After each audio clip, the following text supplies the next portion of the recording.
So far we have seen what are the different types of fields available in Sangam CRM. अब हम देखेंगे कि CRM में जो डिफरेंट टाइप्स ऑफ फील्ड्स हम ऑफर करते हैं वो फील्ड्स के लिए जो प्रॉपर्टीज़ है वो आप कैसे सेट कर सकते हैं और हर एक फील्ड टाइप के लिए क्या क्या डिफरेंट प्रॉपर्टीज़ आप खुद सेट कर सकते हैं.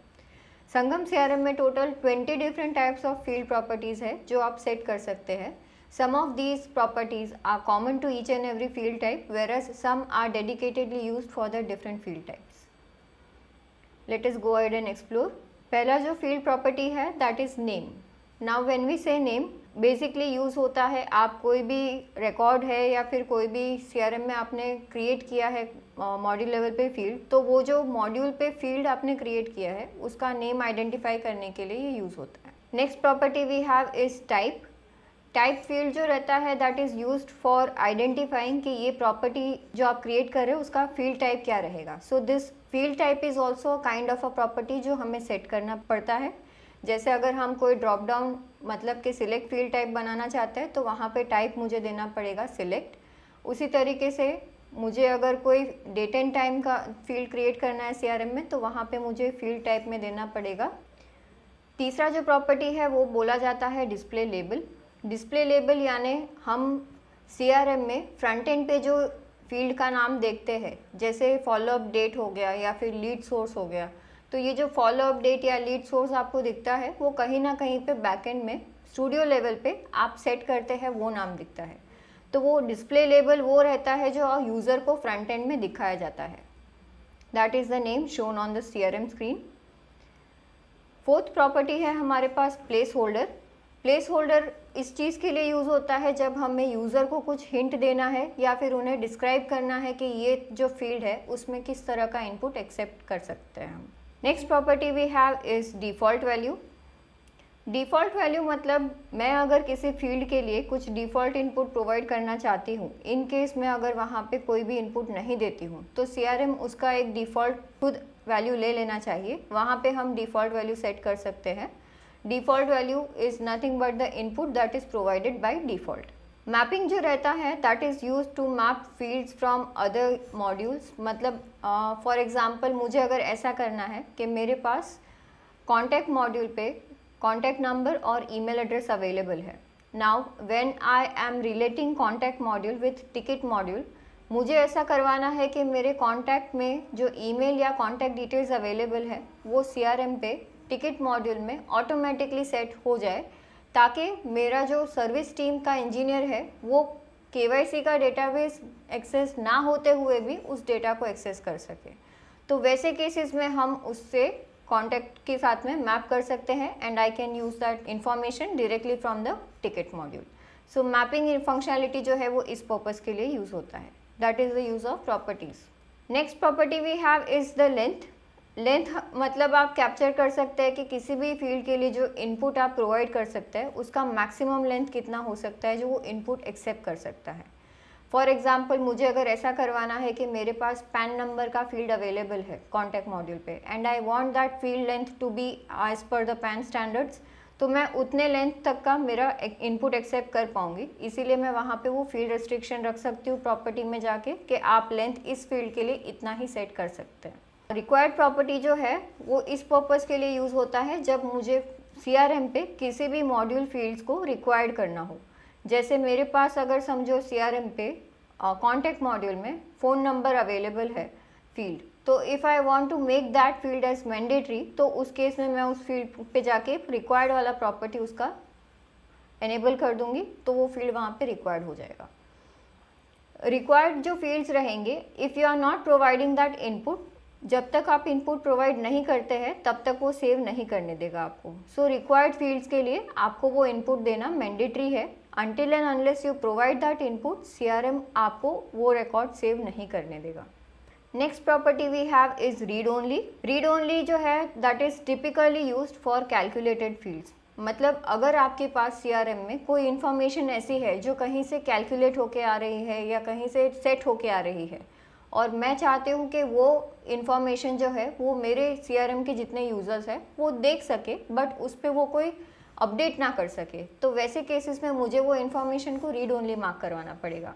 That is where you can use this property as read only. For example मुझे अगर ऐसा करवाना है कि मेरे पास CRM में जो 2 डेट्स का डिफरेंस आ रहा है, या फिर मेरा जो क्लोज डेट पॉपुलेट हो रहा है based on the leads closure और द अपॉर्चुनिटीज़ क्लोजर, वो क्लोज डेट मेरे टीम मेंबर्स को दिखे कि कब वो क्लोज हुआ है, लेकिन वो क्लोज डेट कोई एडिट ना कर पाए या कोई उसे अपडेट ना कर सके, तो वैसे केसेस में मैं क्लोज डेट को रीड ओनली मार्क करवा सकती हूँ। Next property we have is global search. Global search मतलब आप ये फील्ड जो जहाँ पे भी ये प्रॉपर्टी आप एनेबल करते हैं वो फील्ड को आप ग्लोबल सर्च में यूज़ कर सकते हैं। Now global search can be a little tricky because global search आपके पास फील्ड लेवल पे भी अवेलेबल है और ग्लोबल सर्च आपके पास मॉड्यूल लेवल पे भी अवेलेबल है। So if you want to enable any field for any module in the global search, आपको ये ध्यान रखना पड़ेगा कि वो फील्ड आपने फील्ड लेवल पे और मॉड्यूल लेवल पे दोनों जगह पे ग्लोबल सर्च ऑप्शन एनेबल किया है। अगर ग्लोबल सर्च का फीचर एनेबल्ड नहीं है लेकिन आप फील्ड लेवल पे ग्लोबल सर्च का प्रॉपर्टी एनेबल कर रहे हैं, तो भी वो फील्ड आपको ग्लोबल सर्च में एनेबल नहीं मिलेगा। और अगर आपने फील्ड लेवल पे वो एनेबल नहीं किया है ग्लोबल सर्च का प्रॉपर्टी और आपने सिर्फ मॉड्यूल लेवल पे ग्लोबल सर्च एनेबल किया है, तो भी आपको ग्लोबल सर्च के लिए वो मॉड्यूल में कोई फील्ड नहीं मिलेगा। Next we have is mass update. Mass update की जो प्रॉपर्टी है वो आपको अलाउ करती है कि आप किसी भी फील्ड को बल्क अपडेट के लिए एनेबल कर सकते हैं।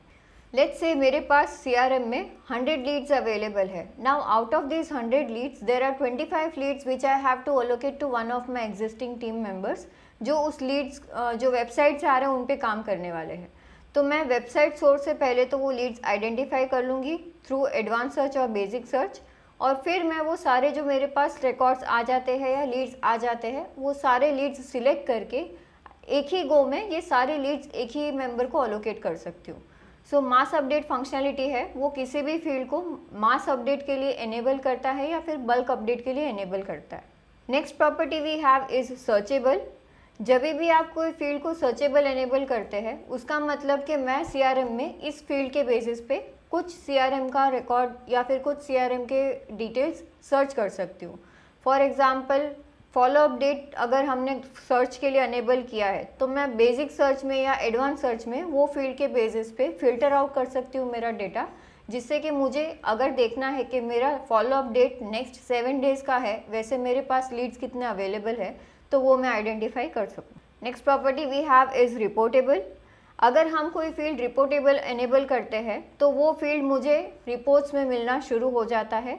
अगर हमने कोई फील्ड रिपोर्टेबल नहीं किया है तो फिर मैं उस फील्ड को रिपोर्ट लेवल पे यूज़ नहीं कर सकती हूँ, ना ही सर्च में और ना ही वहाँ पे कॉलम लिस्टिंग्स में। तो if you want any field to be enabled for your reporting, आपको वो फील्ड में रिपोर्टेबल प्रॉपर्टी एनेबल करके आना पड़ेगा। Next property we have is automation, or it could be known as workflow. This property if enabled आपको allow करेगा कि आप सिस्टम में कोई भी जो ऑटोमेटेड एक्टिविटीज़ होते हैं, जैसे कि मैंने आपको क्लोजर डेट का एक एग्जांपल दिया था थोड़ी देर पहले कि हम जब भी कोई लीड को क्लोज मार्क करते हैं, be it positive closure as converted और नेगेटिव क्लोजर एज डेड, मैं चाहती हूँ कि सिस्टम जो सिस्टम टाइम है मेरा वो कैप्चर कर ले जब वो लीड कन्वर्टेड या फिर डेड मार्क हो रहा है। तो वो जो सिस्टम टाइम कैप्चर होगा that will be done through a work flow और थ्रू एन ऑटोमेशन, जिसके थ्रू वो डेट ऑटोमेटिक कैप्चर होगा। सो मुझे जब वो क्लोज डेट ऑटो कैप्चर करवाना है, so for close date field I will have to enable this property of automation to be yes. So as we discussed, ये जो ऑटोमेशन फील्ड टाइप है it is used for conditions in workflow, और आप इसी के साथ में उसे एक्शंस में भी यूज़ कर सकते हैं वर्क फ्लो में, जहाँ से आप उसे अपडेट कर पाएंगे। Next we have property check duplicate. Check duplicate property जो है वो आपको CRM में अगर आपने किसी फील्ड पे ये प्रॉपर्टी एनेबल किया है तो आप इस फील्ड के बेसिस पे आइडेंटिफाई कर सकते हैं कि वो मॉड्यूल में कोई डुप्लीकेट्स है या नहीं है। फॉर एन एग्जांपल समझिए मैंने कॉन्टैक्ट मॉड्यूल पे फ़ोन फील्ड को डुप्लीकेट चेक के लिए एनेबल किया है। So next time whenever I am creating any new contact, if I am providing the same contact number in the new contact that is getting created, तो CRM check करके आएगा कि ये phone number already किसी और contact में available है या नहीं है। अगर होगा तो उस केस में वो मुझे उसके रिलेटेड जो भी डिटेल CRM में अवेलेबल है वहाँ पे इंफॉर्मेशन डिस्प्ले करेगा and it will let me know through a prompt कि आप जो फ़ोन नंबर के बेस पे कॉन्टैक्ट क्रिएट कर रहे हैं उस फ़ोन नंबर का एक कॉन्टैक्ट CRM में ऑलरेडी अवेलेबल है। So check duplicate feature property जो है वो इस पर्पज़ के लिए यूज़ होती है। जैसे हम डुप्लीकेट चेक कर सकते हैं उसी तरीके से मैं खुद कंट्रोल भी कर सकती हूँ अपने CRM में कि मुझे वो प्रॉपर्टी के बेसिस पे जो रिजल्ट्स मिल रहे हैं, जैसे कि फ़ोन नंबर के बेसिस पे मुझे डुप्लीकेट मिला मेरे सिस्टम में, so whether I want to allow access to my users के वो डुप्लीकेट उनको दिख रहा है, फिर भी वो दूसरा नया रिकॉर्ड सेम फ़ोन नंबर से क्रिएट कर सकते हैं कि नहीं कर सकते हैं। If I want to restrict कि अगर एक फ़ोन नंबर का एक कॉन्टैक्ट अवेलेबल है, आप दूसरा कॉन्टैक्ट मत क्रिएट करो, तो वहाँ पे मैं प्रिवेंट डुप्लीकेट वाला प्रॉपर्टी यूज़ कर सकती हूँ which will enable me to disable the save button. Duplicate find होगा तो वो सेम डिटेल्स के वापस से दूसरी बार आपको वो कॉन्टैक्ट नहीं सेव करने देगा। It will prevent from that prevent save action for that duplicate record that is getting generated. Next property we have is checkout mapping.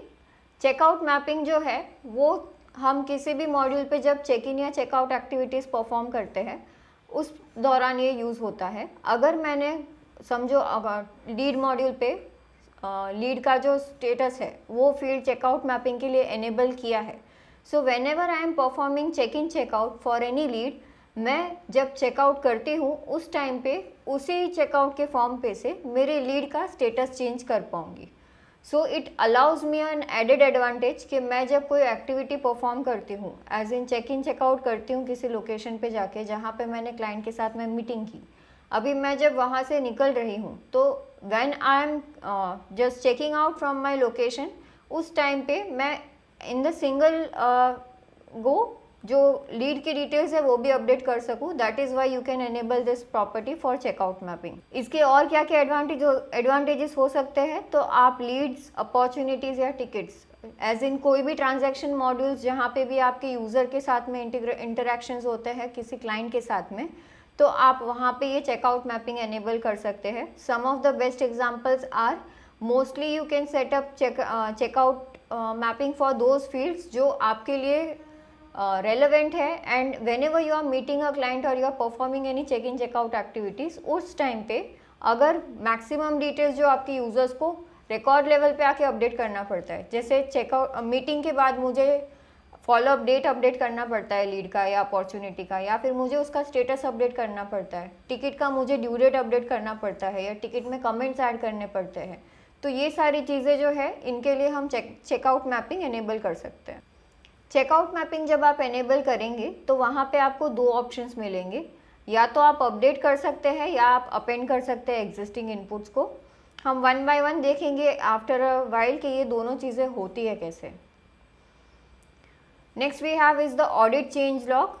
Audit change log मतलब अगर कोई फील्ड चेंज होता है सिस्टम में जिसका इनपुट चेंज हो रहा है, and if I want to track those changes कि एक इनपुट सिस्टम में कितनी बार चेंज हुआ है किसी रिकॉर्ड के लिए, तो उसके लिए हम उसका ऑडिट प्रॉपर्टी एनेबल कर सकते हैं। जो फील्ड्स के लिए आपने ऑडिट लॉग एनेबल किया होगा वो फील्ड्स के लिए आपको चेंज लॉग में उनके जितने भी चेंजेस हुए हैं over the period of time वो सारे कैप्चर होके मिलेंगे। One more thing that you need to keep in mind is audit logs सिर्फ तब कैप्चर होते हैं जब वो रिकॉर्ड क्रिएट हो जाता है। So whenever you are creating any record, उस टाइम पे आप जो इनपुट्स प्रोवाइड कर रहे हैं वो चेंज लॉग में कैप्चर नहीं होते हैं। क्रिएट हो जाने के बाद ये लॉग्स एनेबल होते हैं और उसके बाद कुछ भी चेंज हो रहा है तो वो ट्रैक होगा वहाँ पे। Next property we have is importable. आप जब इम्पोर्टेबल वाला प्रॉपर्टी किसी फील्ड के लिए एनेबल करते हैं तो आप इम्पोर्ट फाइल के लिए वो फील्ड एनेबल कर सकते हैं। दैट मीन्स कि मैं कुछ डेटा अगर लीड में अपडेट कर रही हूँ या अपलोड कर रही हूँ तो वो फील्ड मुझे वहाँ पे मिलेगा इंपोर्ट के लिए, जहाँ से मैं उस फील्ड का data through bulk upload change कर सकती हूँ। इम्पोर्टेबल के तीन ऑप्शंस रहते हैं generally, yes, no and required.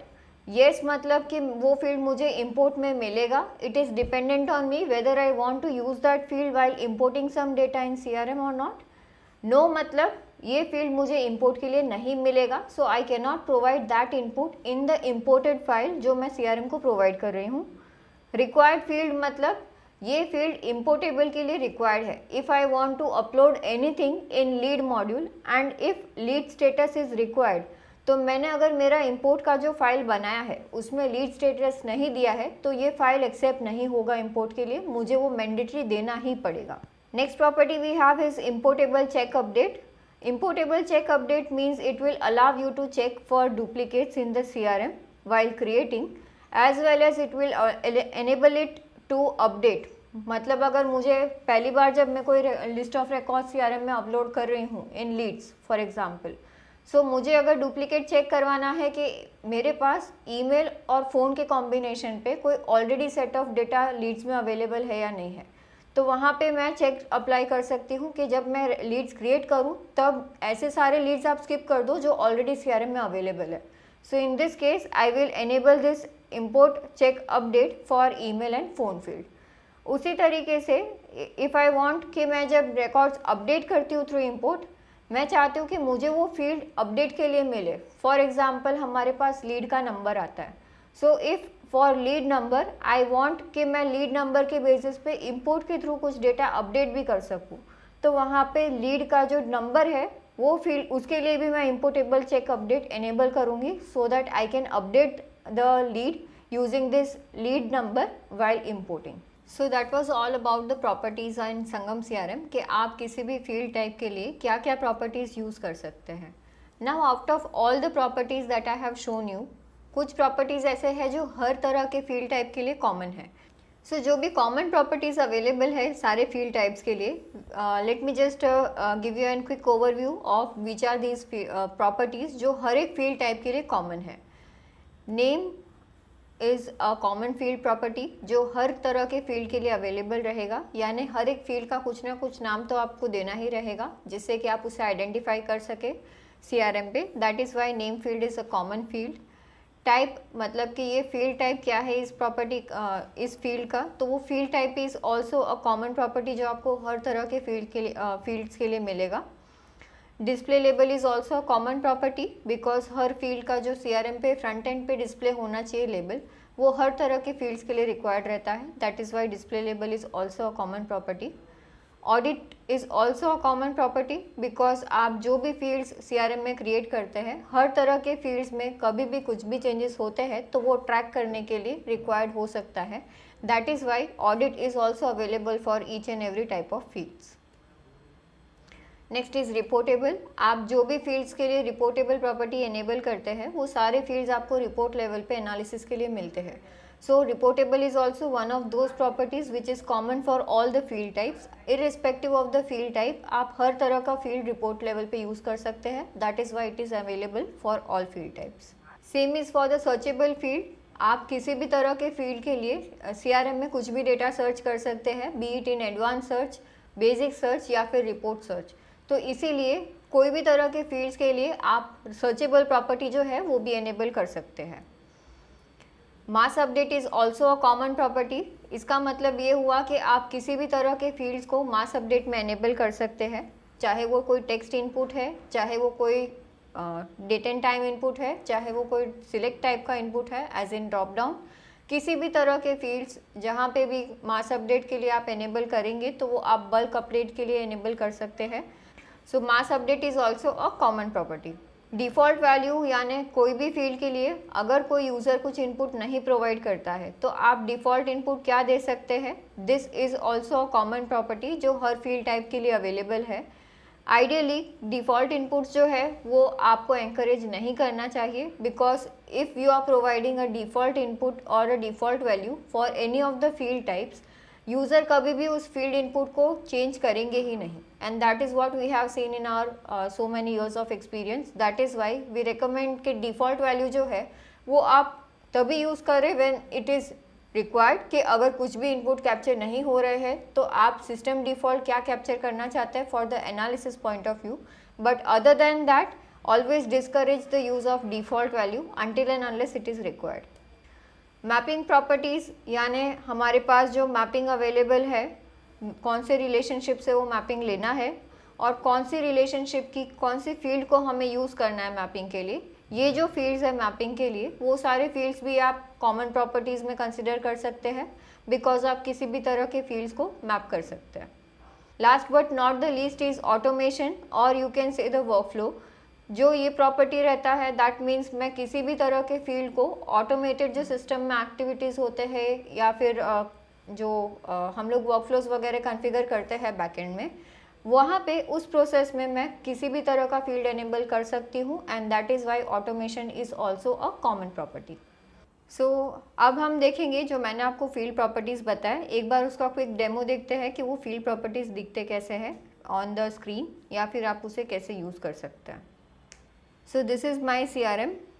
यहाँ पे हमारे पास जो भी different field types of properties available हैं, उसे एक्सप्लोर करने के लिए I will just go ahead and I will show you कि आपको फील्ड प्रॉपर्टीज़ कहाँ पे मिलेंगे।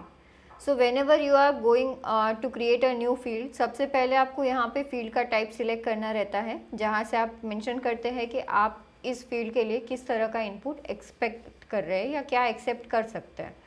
सो जैसे ही आप यहाँ पे सिलेक्ट फील्ड मेंशन कर देते हैं, that means you are providing the field type. उस फील्ड टाइप के रिलेटेड जो भी प्रॉपर्टीज़ अवेलेबल है CRM में, वो सारे प्रॉपर्टीज़ यहाँ पे आपको दिख जाएंगे।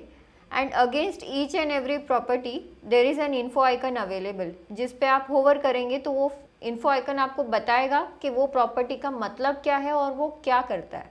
जैसे यहाँ पे नेम के अगर मैं होवर कर रही हूँ तो वहाँ पे मुझे बताया जा रहा है that it captures the name of the field that is stored in the database. मतलब ये फील्ड का जो नाम है वो डेटाबेस में स्टोर करेगा, जिस नेम से डेटाबेस इस फील्ड को आइडेंटिफाई करेगा। So name property is used for this purpose. उसी तरीके से यहाँ पे डिस्प्ले लेबल अवेलेबल है, जहाँ पे आप जो डिस्प्ले नेम देंगे वो लेआउट्स में, सर्च में, रिपोर्ट्स में, in short in the front end of your CRM, सब जगह पे इस फील्ड को ये नाम से जाना जाएगा। So these are all the different properties that are available in the text input type. Placeholder is available, जहाँ पे आप मेंशन कर सकते हैं कि आप इस तरह के फील्ड के लिए कैसा इनपुट एक्सपेक्ट कर रहे हैं। जैसे कोई वेबसाइट रहेगा तो I want my users to know कि ये वेबसाइट का फील्ड है, तो I can give a placeholder like https://www.website.com और समथिंग लाइक दैट, जिससे उन्हें पता चले कि ये फील्ड का इनपुट जो है वो इस तरह का एक्सेप्टेड है। I will show you one live demonstration of how the website field looks like. Let us go to the companies module.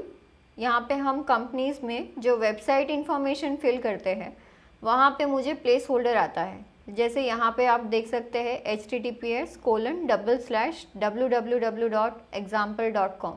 सो ये मेरा प्लेस होल्डर है which is giving me a hint के वेबसाइट जो मेरा field है वहाँ पे किस तरह का इनपुट मैं कैप्चर कर सकती हूँ।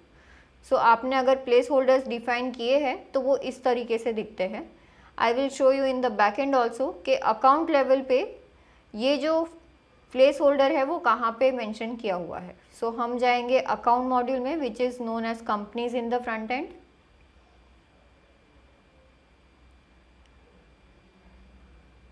और यहाँ पे ये जो हमारा वेबसाइट फील्ड है, हम इसके प्रॉपर्टीज़ देखेंगे। सो अगर मुझे कोई एग्जिस्टिंग फील्ड के प्रॉपर्टीज़ देखने हैं तो आप उस फील्ड के रिलेटेड यहाँ पे जो ये 3 डॉट्स आपको दिए हुए हैं वहाँ पे आपको क्लिक करना है और आप यहाँ पे एडिट प्रॉपर्टीज़ का ये ऑप्शन यूज़ कर सकते हैं, जिससे कि आपको इस फील्ड के जितने भी प्रॉपर्टीज़ अवेलेबल है वो सारे प्रॉपर्टीज़ दिख जाएंगे। वैसे ही यहाँ पे डिफ़ॉल्ट वैल्यू का इनपुट अवेलेबल है, जहाँ पे आप डिफ़ॉल्ट वैल्यू प्रॉपर्टी सेट कर सकते हैं किसी फील्ड का। मैपिंग के प्रॉपर्टीज़ है, लेंथ प्रॉपर्टी है, रिक्वायर्ड प्रॉपर्टी है। So these are all the different types of properties that are available. आप जैसे ही कोई फील्ड सिलेक्ट करेंगे उस फील्ड रिलेटेड आपके पास जो जो प्रॉपर्टीज़ है वो सारे आ जाएंगे यहाँ पे। यहाँ पे कुछ प्रॉपर्टीज़ ऐसे हैं which I wanted to explore in more details. तो जैसे यहाँ पे मैपिंग का फील्ड है, अगर हम मैपिंग एनेबल करते हैं which allows me to map information of this field with some other field of a related module, तो यहाँ पे मैपिंग जो ऑप्शन है that is only to enable whether I want this information to be captured from a related module और not. इसे enable करते ही यहाँ पे प्रॉपर्टीज़ में 2 प्रॉपर्टीज़ और एनेबल हो जाती है which is the map from module. मतलब मुझे इस फील्ड का डेटा कौन से मॉड्यूल से मैप करना है, तो वो आप यहाँ पे सिलेक्ट कर सकते हैं। यहाँ पे आपको इस मॉड्यूल के जितने भी CRM में रिलेशनशिप्स अवेलेबल है दूसरे मॉड्यूल्स के साथ में, वो सारे रिलेशनशिप्स का लिंक आ जाएगा और आप उसमें से वो रिलेशनशिप चूज़ कर सकते हैं जिस मॉड्यूल का आप डेटा यहाँ पे मैप करना चाहते हैं। तो मैंने यहाँ पे ये कंपनीज मॉड्यूल समझिए इनेबल कर दिया। इसका मतलब ये हुआ कि ये मॉड्यूल पे मुझे मैपिंग चाहिए कंपनीज मॉड्यूल पे से, और मुझे कंपनीज मॉड्यूल का कुछ इन्फॉर्मेशन यहाँ पे फीड करवाना है इस फील्ड में। क्या इन्फॉर्मेशन फीड करना है उसके लिए भी यहाँ पे मैपिंग फील्ड्स का पूरा लिस्ट आता है, जहाँ पे आप चूज़ कर सकते हैं कि कंपनीज मॉड्यूल के कौन से फील्ड की इन्फॉर्मेशन मुझे इस फील्ड में स्टोर करवानी है ये मॉड्यूल पे। तो आप यहाँ पे वो चेक कर सकते हैं। समझिए मुझे कंपनी का पैन नंबर जो है वो यहाँ पे मैप करवाना है, तो आप इस तरीके से इसे यूज़ कर सकते हैं। उसी तरीके से CRM में कुछ प्रॉपर्टीज़ ऐसे हैं जो ऑटोमेटिक सेट होके आते हैं जैसे ही आप कोई नया फील्ड क्रिएट करेंगे। जैसे उसका मास अपडेट का जो प्रॉपर्टी है, सर्चेबल प्रॉपर्टी है, वर्कफ्लो प्रॉपर्टी है, रिपोर्टेबल प्रॉपर्टी है, ये सारे प्रॉपर्टीज़ बाय डिफ़ॉल्ट एनेबल होके आते हैं, जिसका मतलब ये होता है कि मुझे हर बार जो कॉमन प्रॉपर्टीज़ हैं कुछ which are relevant for each and every type of field, और मुझे हर तरह के फील्ड्स के लिए वो रिक्वायर्ड रहेगा, वो इनपुट्स हर बार प्रॉपर्टीज़ के लिए एनेबल करके नहीं आने पड़ेंगे। जैसे रिपोर्टेबल फील्ड्स जो है वो मुझे हर फील्ड रिपोर्टेबल लगेगा ही, बिकॉज मैं जब कोई रिपोर्ट पुल कर रही हूँ, I do not want to keep on switching between studio and my reports to see के कौन सा मॉड्यूल में कौन सा फील्ड मेरा रिपोर्टेबल नहीं है, ताकि मैं उसे पहले एनेबल करके आऊँ बाद में रिपोर्ट में यूज़ करूँ। इसीलिए रिपोर्टेबल प्रॉपर्टी जो है वो सारे फील्ड्स के लिए डिफ़ॉल्ट एनेबल्ड रहता है। उसी तरीके से मास अपडेट प्रॉपर्टी जो है वो भी सारे फील्ड्स के लिए एनेबल रहता है, मतलब आप किसी भी तरह के फील्ड को मास अपडेट में यूज़ कर सकते हैं depending on your use case. आप अगर कोई फील्ड नहीं चाहते हैं अपने यूज़र्स को मास अपडेट में देना, तो आप ये प्रॉपर्टी को अनचेक भी कर सकते हैं। Searchable property is again a common property and that is why it is enabled by default. इसका मतलब ये होता है कि मैं CRM में किसी भी तरह के फील्ड पे कुछ भी डेटा इनपुट्स कभी भी सर्च कर सकती हूँ, irrespective of the fact that वो फील्ड टेक्स्ट है, ड्रॉप डाउन है या कोई और तरह का फील्ड है। सर्चेबल करेंगे तो आपको वो फील्ड बेसिक सर्च में, एडवांस सर्च में और रिपोर्ट्स में डिफ़ॉल्ट एनेबल मिल जाएगा सर्चिंग पर्पस के लिए। उसी तरीके से वर्कफ्लो या ऑटोमेशन जो है वो डिफ़ॉल्ट प्रॉपर्टी भी एनेबल्ड रहना चाहिए, जिससे कि आप कभी भी किसी भी मॉड्यूल पे कोई भी एक्शन ऑटोमेटेड करवाना चाहते हैं तो वो करवा सकते हैं। Now let us go ahead and see कि ये जो मैंने आपको कुछ प्रॉपर्टीज़ बताए हैं ये फ्रंट एंड में बिहेव कैसे करते हैं।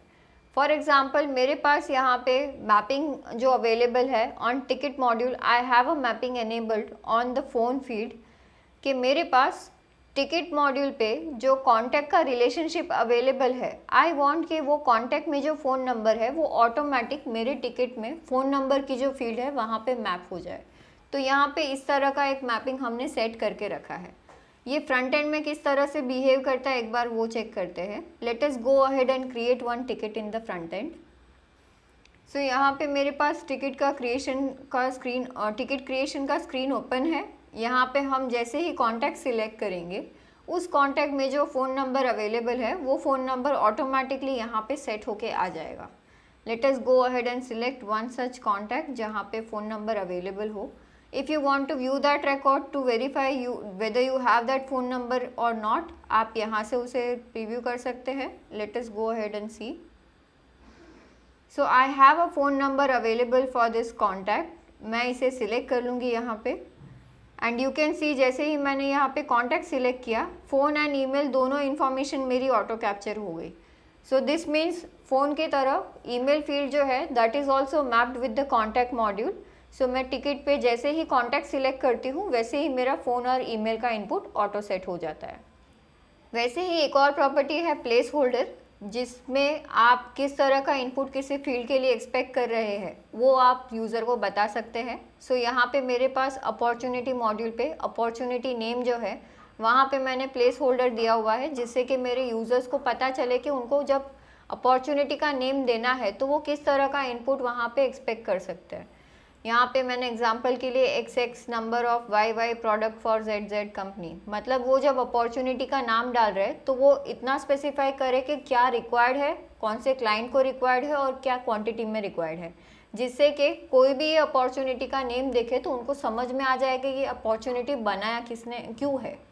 तो वो पर्पज़ के लिए ही प्लेस होल्डर यूज़ होता है।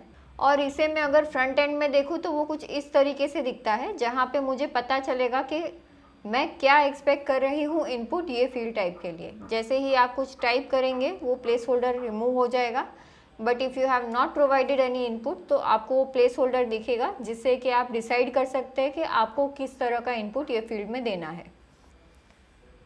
वैसे ही CRM में एक और प्रॉपर्टी है जो ऑडिट हमने डिस्कस किया था। आप जब भी किसी फील्ड के लिए ऑडिट प्रॉपर्टी एनेबल करते हैं तो जब भी वो फील्ड CRM में कोई चेंज करता है तो उसका पहले क्या वैल्यू था, बाद में क्या वैल्यू चेंज हुआ है, ये दोनों चीज़ें उस लॉग में कैप्चर होती है। जैसे मेरे पास यहाँ पे अपॉर्चुनिटी मॉड्यूल पे सेल स्टेज जो है वो ऑडिट प्रॉपर्टी के लिए एनेबल्ड है। तो if I go ahead and see for any one of my opportunities, यहाँ पे मैं अगर चेंज लॉग देखूँ तो मुझे सेल स्टेज जितनी भी बार चेंज हुआ रहेगा उसका पूरा लॉग यहाँ पे मिलेगा। नाउ चेंज लॉग वर्क कैसे करता है ये अगर आपको जानना है तो आप यूज़र कोर्स जो हमारा अवेलेबल है जिसमें सेक्शन 2 है वो आप रेफ़र कर सकते हैं, जहाँ पे ये पूरे डिटेल्स कवर किए गए हैं। For now I just explain कि लॉग में आप जो जो फील्ड्स चेंज हुए हैं वो सारे फील्ड्स देख सकते हैं, किसने चेंज किया है उसका नाम आता है, उनका टाइम आता है कि कब चेंज हुआ था और क्या फील्ड चेंज हुआ है, what was its previous value and what was its current value. इतनी चीज़ें लॉग में कैप्चर होती हैं और आप उसे सर्च कर सकते हैं। Another property we have is read only, जो हमने अभी थोड़ी देर पहले डिस्कस किया था। आप किसी भी फील्ड को रीड ओनली जब मार्क करते हैं तो वो फील्ड का इनपुट यूज़र्स देख सकते हैं बट उसे चेंज नहीं कर सकते हैं। एंड एज वी रिकमेंडेड आपको फील्ड इनपुट्स रीड ओनली तभी रखने हैं जब आप उस फील्ड का जो इनपुट है वो कहीं से डिराइव कर रहे हैं या कहीं से लेके आ रहे हैं। मेरे पास यहाँ पे अपॉर्चुनिटी की जो सेल स्टेज होता है वो अपॉर्चुनिटी सेल स्टेज कोटेशन पे हमने रखा हुआ है, सिर्फ ये देखने के लिए कि मेरा अपॉर्चुनिटी का अभी करंट फ़िलहाल स्टेज क्या चल रहा है। तो मैंने यहाँ पे अपॉर्चुनिटी का जो सेल स्टेज है वो मैप करने के लिए कोटेशन में एक सेल स्टेज का फील्ड बनाया है और वहाँ पे मैं अपॉर्चुनिटी का जो सेल स्टेज है वो मैप किया हुआ है। इसके लिए मैंने यहाँ पे रीड ओनली प्रॉपर्टी जो है सेल स्टेज का कोटेशन मॉड्यूल पे वो रीड ओनली रखा हुआ है। So if I go to a quotation, आप देख पाएंगे कि मैं सेल स्टेज एडिट नहीं कर सकती हूँ या उसे चेंज नहीं कर सकती हूँ। सो यहाँ पे हम अपॉर्चुनिटी जैसे ही सिलेक्ट करेंगे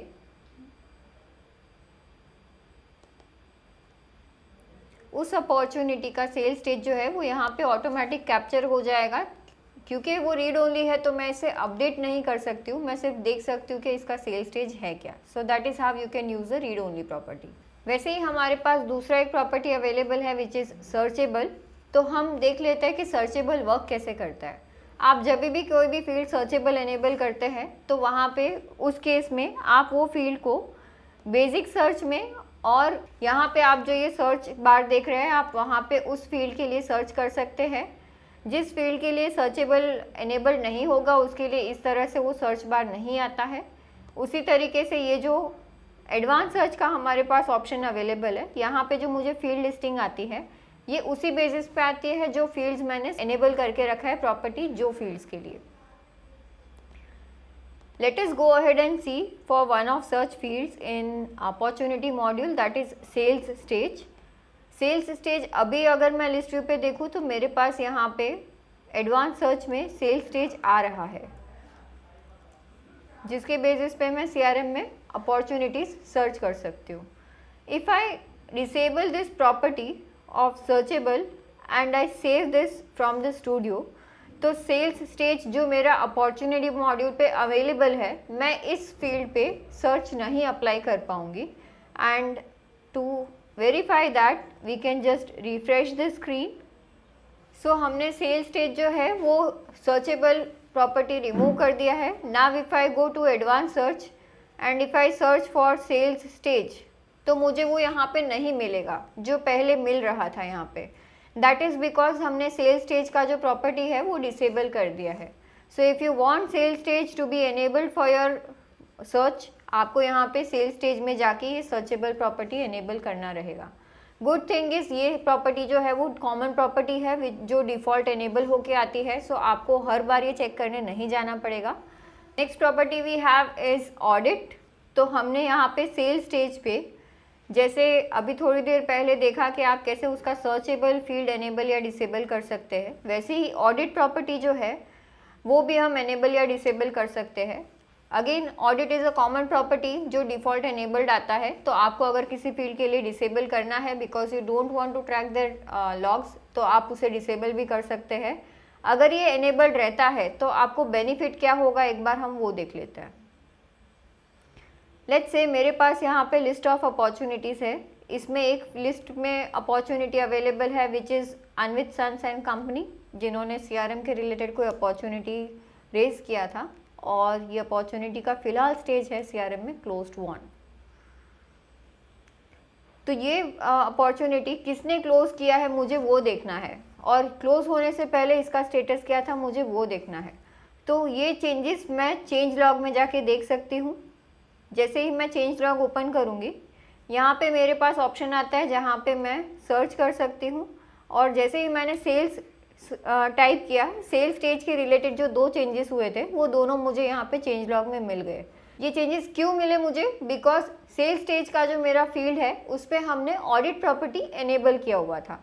तो सेल स्टेज एनेबल होगा अगर ऑडिट में, तो जितनी भी बार वो फील्ड चेंज हो रहा है सिस्टम पे, मुझे उसके सारे लॉग्स मिलेंगे, किसने चेंज किया है वो, कब चेंज हुआ था और क्या वैल्यू था उसका पहले, फिर क्या चेंज हुआ, वो सब चीज़ें यहाँ पे चेंज लॉग में मैं देख सकती हूँ। So that is the advantage of audit property.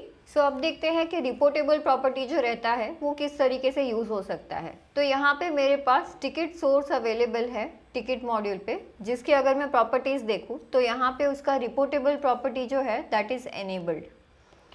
ये एनेबल्ड होगा तो मैं इसे किसी भी रिपोर्ट में यूज़ कर सकती हूँ। यहाँ पे मैंने एक रिपोर्ट ओपन करके रखा हुआ है which is the customer wise ticket analysis. यहाँ पे आप देख सकते हैं when I search for ticket source in the available list of fields, तो मुझे यहाँ पे वो दिख रहा है। I can use this field bye selecting it and using it in the reports. ये तभी पॉसिबल है जब वो फील्ड रिपोर्टेबल एनेबल्ड होगा। अगर मैं ये फील्ड जो एनेबल्ड है अभी दिख रहा है मुझे, बिकॉज यहाँ पे रिपोर्टेबल प्रॉपर्टी उसका ऑन है, अगर मैं इसे ऑफ कर दूँ और इसे सेव कर दूँ,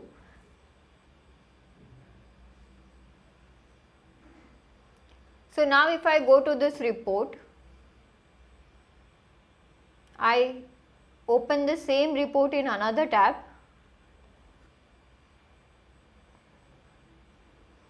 and now if I search for ticket source, तो मुझे ये फील्ड यहाँ पे नहीं मिलेगा।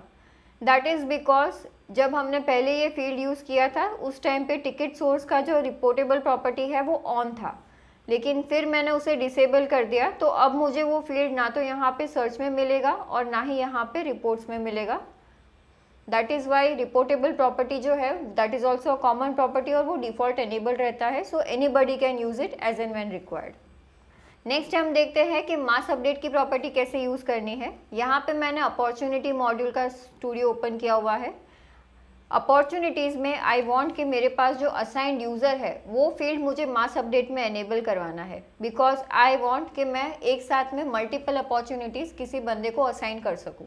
तो यहाँ पे हम असाइन टू वाला फील्ड ओपन कर लेंगे और इस फील्ड की जो मास अपडेट की प्रॉपर्टी है वो यहाँ पे देखेंगे कि ये एनेबल्ड है। This is the mass update property और ये यहाँ पे enabled है। Since it is enabled, if I go to the list of opportunities and if I select a couple of opportunities जो मुझे किसी और को ट्रांसफर करने हैं मेरे टीम में, तो यहाँ पे ऊपर सारे मास एक्शंस एनेबल हो जाते हैं, जिसमें जो पेंसिल आइकन है विच डोनेट्स द मास अपडेट, इस पर मैं क्लिक करूँगी तो मुझे यहाँ पे असाइन टू का जो फील्ड है वो मिल रहा है। दैट इज़ बिकॉज ये फील्ड हमने एनेबल किया हुआ है मास अपडेट के लिए।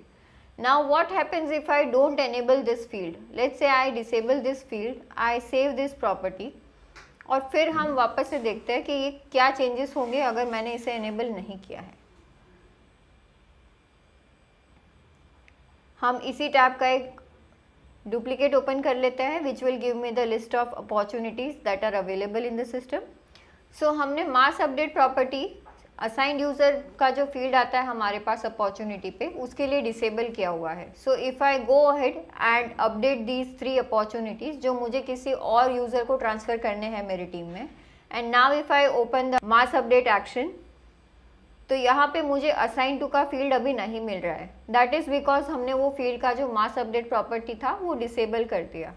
So if that field property is enabled, आपको यहाँ पे मास अपडेट मिलेगा असाइन टू पे, और अगर वो आप डिसेबल रखते हैं तो फिर आपको यहाँ पे वो फील्ड नहीं मिलेगा मास अपडेट के लिए. नेक्स्ट हम देखते हैं कि डिस्प्ले लेबल का जो प्रॉपर्टी है वो हमने देखा था वो कैसे यूज़ कर सकते हैं. तो यहाँ पे मेरे पास अपॉर्चुनिटी का स्टूडियो सेटिंग्स ओपन है. यहाँ पे मेरे पास अकाउंट नेम जो है उसका डिस्प्ले लेबल फिलहाल दिख रहा है account name. Display label is something जो आप फ्रंट एंड पे देख सकते हैं कि उस फील्ड का क्या नाम है. यहाँ पे जैसे अकाउंट नेम मुझे दिख रहा है, दैट इज़ बिकॉज अपॉर्चुनिटी में अकाउंट जो है उसके या कंपनी जो हम टैग करवाते हैं अपॉर्चुनिटी पे उसका नाम है अकाउंट नेम. लेट्स से मुझे इसे रीनेम करना है and I want the display label on the front end for this property to be company name. तो हम यहाँ पे डिस्प्ले लेबल में चेंज करेंगे. अकाउंट नेम के जगह पे मैं इसे लिखूँगी यहाँ पे कंपनी नेम और हम इसे कर लेंगे सेव. जैसे ही हम इसे सेव करेंगे, जहाँ कहीं पे भी अकाउंट नेम का रेफरेंस यूज़ हुआ है अपॉर्चुनिटी मॉड्यूल पे, वो सब रेफरेंसेस चेंज हो जाएंगे एज कंपनी नेम, बिकॉज मैंने इसका डिस्प्ले लेबल चेंज कर दिया है. तो आप देख सकते हैं कि स्टूडियो पे भी यहाँ पे पहले अकाउंट नेम दिख रहा था which is now reflecting as company name. And if I refresh the list of opportunities, तो अपॉर्चुनिटीज़ में भी जो यहाँ पे अभी मुझे अकाउंट नेम मिल रहा था वो रीनेम हो जाएगा as company name. So you can see यहाँ पे हमारा कंपनी नेम रीनेम हो गया है. Now it is not showing as account name, जो यहाँ पे पहले आप अगर देखेंगे तो अकाउंट नेम दिख रहा था, ये चेंज हो गया, अब हो गया है ये company name. That is what the display label do for you. Next हम देखते हैं रिक्वायर्ड प्रॉपर्टी कैसे यूज़ होता है. यहाँ पे हमारे पास कंपनी में नेम फील्ड जो है वो रिक्वायर्ड है. आप इसे आइडेंटिफाई कैसे कर सकते हैं, तो ये जो रेड लाइन आ रहा है मेरे पास, there is a red bar which is showing me, a vertical red bar is shown against the name as input, which indicates कि ये जो इनपुट है वो मैंडेटरी है. ये मैंडेटरी इनपुट हम आइडेंटिफाई कैसे कर सकते हैं, तो उसके लिए हम जाते हैं स्टूडियो पे, अकाउंट मॉड्यूल पे जाएंगे हम, और यहाँ पे नेम जो फील्ड मेरे पास अवेलेबल है इसके हम एक बार प्रॉपर्टीज़ देख लेते हैं.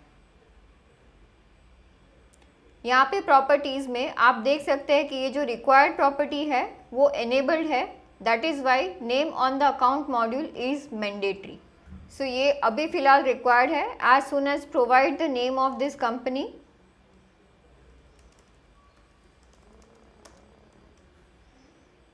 ये जो इनपुट है वो ग्रीन हो जाता है, जो मुझे इंडिकेट करता है कि ये रिक्वायर्ड इनपुट है, लेकिन मैंने जो इनपुट रिक्वायर्ड था वो प्रोवाइड कर दिया है. अगर आप बिना इनपुट प्रोवाइड किए ये फील्ड ब्लैंक छोड़ देते हैं तो ये आपको सेव नहीं करने देगा. ये बताएगा आपको फॉर्म पे कि ये फील्ड इनपुट आपका मिस हो गया है और ये रिक्वायर्ड है, आप पहले इसे प्रोवाइड करिए, उसी के बाद आप ये रिकॉर्ड सेव कर पाएंगे. Next property we have is global search. तो ग्लोबल सर्च जो प्रॉपर्टी है वो जैसे हमने अभी थोड़ी देर पहले डिस्कस किया है, it should B enabled on both the levels, field level पे भी और मॉड्यूल लेवल पे भी, तभी आप ग्लोबल सर्च यूज़ कर सकते हैं. यहाँ पे मेरे पास अकाउंट पे नेम फील्ड जो है अकाउंट का वो ग्लोबल सर्च के लिए एनेबल्ड है. So if I go to my global search option और मैं यहाँ पे कोई कंपनी नेम सर्च करती हूँ, तो ये जो मुझे रिजल्ट्स आ रहे हैं वो मुझे कंपनी नेम के बेसिस पे इसीलिए आइडेंटिफाई करके दे रहा है बिकॉज मैंने कंपनी पे ग्लोबल सर्च नेम फील्ड पे एनेबल किया हुआ है. If I disable this and I save, so I have disabled global search for account name. आप देख सकते हैं कि यहाँ पे मैंने अकाउंट नेम के लिए जो ग्लोबल सर्च की मेरी प्रॉपर्टी है वो डिसेबल कर दी है.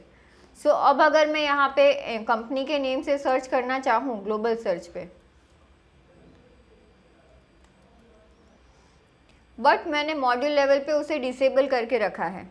सो अकाउंट मॉड्यूल के किसी भी फील्ड पे अगर ग्लोबल सर्च एनेबल्ड है भी, फिर भी मुझे वो इनपुट्स वहाँ पे नहीं मिलेंगे जब मैं सर्च करूँगी.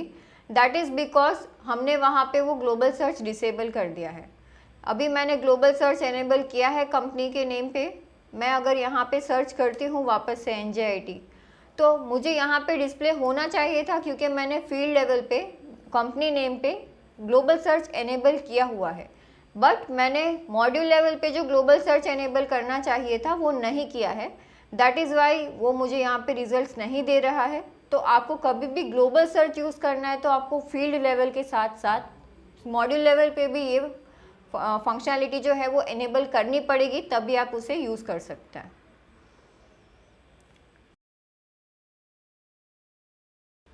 अब हम देखते हैं जो चेक डुप्लीकेट प्रॉपर्टी है वो किस तरीके से वर्क करता है। हम यहाँ पे कॉन्टैक्ट मॉड्यूल पे है। अभी कॉन्टैक्ट मॉड्यूल में मेरे पास ईमेल का फील्ड अवेलेबल है, और ईमेल फील्ड पे आप देख सकते हैं कि ये चेक डुप्लीकेट का जो प्रॉपर्टी है वो मेरा एनेबल्ड है। ओके, सो अगर मैं ईमेल के बेसिस पे कोई कॉन्टैक्ट नया क्रिएट करती हूँ तो वो मुझे बताएगा कि इस ईमेल आईडी का कोई कॉन्टैक्ट मेरे CRM में ऑलरेडी अवेलेबल है कि नहीं है। हमने यहाँ पे रेफरेंस के लिए एक कॉन्टैक्ट ओपन करके रखा है, और यहाँ पे मेरे पास इस कॉन्टैक्ट में कुछ ईमेल आईडीज़ है। लेट्स से मैं ये जो ईमेल आईडी है वो कॉपी कर लेती हूँ और मैं एक नया कॉन्टैक्ट क्रिएट करती हूँ।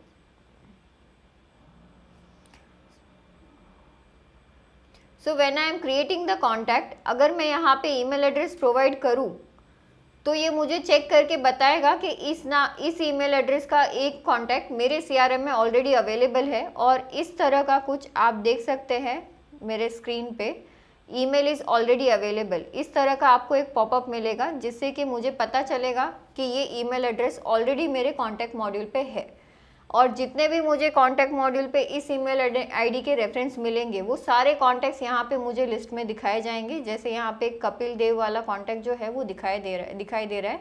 इसमें ईमेल एड्रेस और फ़ोन नंबर इसका मुझे पता चल रहा है, जिस पे अगर मैं होवर करूँगी तो जितने भी ईमेल एड्रेसेस है वो मैं देख सकती हूँ इस कॉन्टैक्ट के। उसी तरीके से मैं अगर फ़ोन पे होवर करूँगी तो मुझे उसके फ़ोन नंबर्स पता चल रहे हैं। और अगर मैं किसने ये कॉन्टैक्ट किसको असाइंड है अभी वो मुझे देखना है तो मैं यहाँ से असाइन टू की डिटेल्स भी देख सकती हूँ। So this is how check duplicate can be used. Next let us see जो प्रिवेंट चेक डुप्लीकेट प्रॉपर्टी है वो किस तरीके से यूज़ होती है। तो हमने यहाँ पे ईमेल फील्ड जो है वहाँ पे चेक डुप्लीकेट तो एनेबल रखा हुआ है, बट प्रिवेंट डुप्लीकेट हमने नहीं चेक किया हुआ है। तो if I enable this duplicate prevention, तो ये मुझे यहाँ पे एक ऑप्शन पूछता है कि आपको ये डुप्लीकेट चेक करना है तो वो किस पे करना है। आपको सारे ईमेल्स पे डुप्लीकेट चेक करना है या सिर्फ प्राइमरी ईमेल जो है उस कॉन्टैक्ट में उस पे चेक करना है।